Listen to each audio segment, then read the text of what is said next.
Installation of this model is pretty simple. First, I'm going to remove all of the external tape and protective sheets.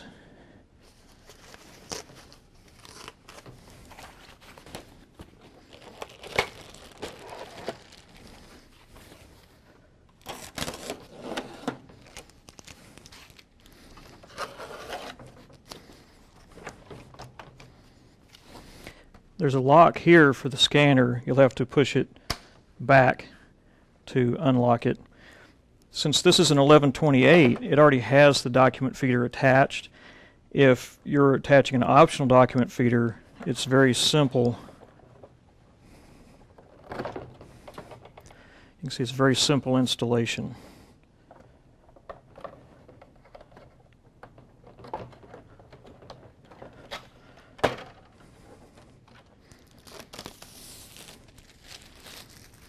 Next, I'll install the toner. Open up the system, pull the process unit out. You'll need to move this blue lock lever in this direction. Get the toner. Make sure you've shaken it thoroughly. Remove that label. Then I'm going to place it into the unit. Now I'm going to put the unit back into the machine. There are green indicators that show where to line it up.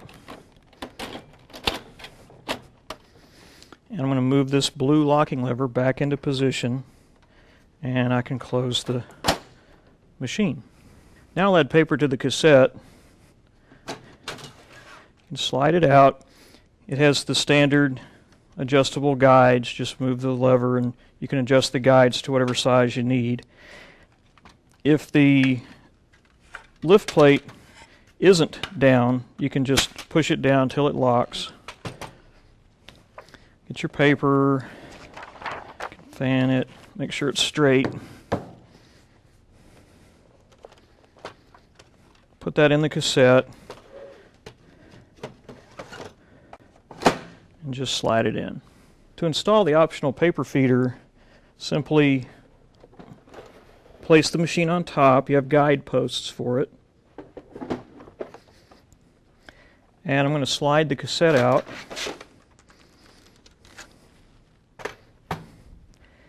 And there's a little locking lever here, this green one, and you simply turn it and push it until it fully locks into place. Also, the cassette in the paper feeder has a little retainer that obviously you have to remove. And then you install the paper just like you do the standard cassette. Now, to connect the machine, all the connections are made here. I'm going to remove this little cover just so you can see a little clearer where the connectors are. First, on the power connector, make sure the machine is turned off.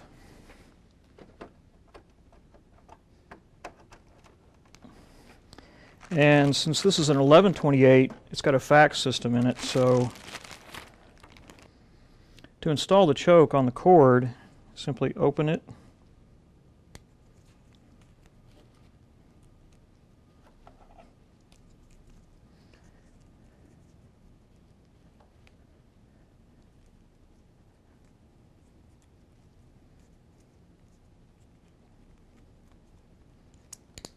And you want to loop the cord and then close the choke so it can't move. Then you simply plug this into the line connector on the fax system. If you're going to connect it to a network, just remove this little plug. You got your network connection. If you're going to connect it via USB, you have a connector for that. Now we're ready to turn it on. When you turn on the main switch for the first time, the machine could take up to 15 minutes for the image unit to be filled with toner.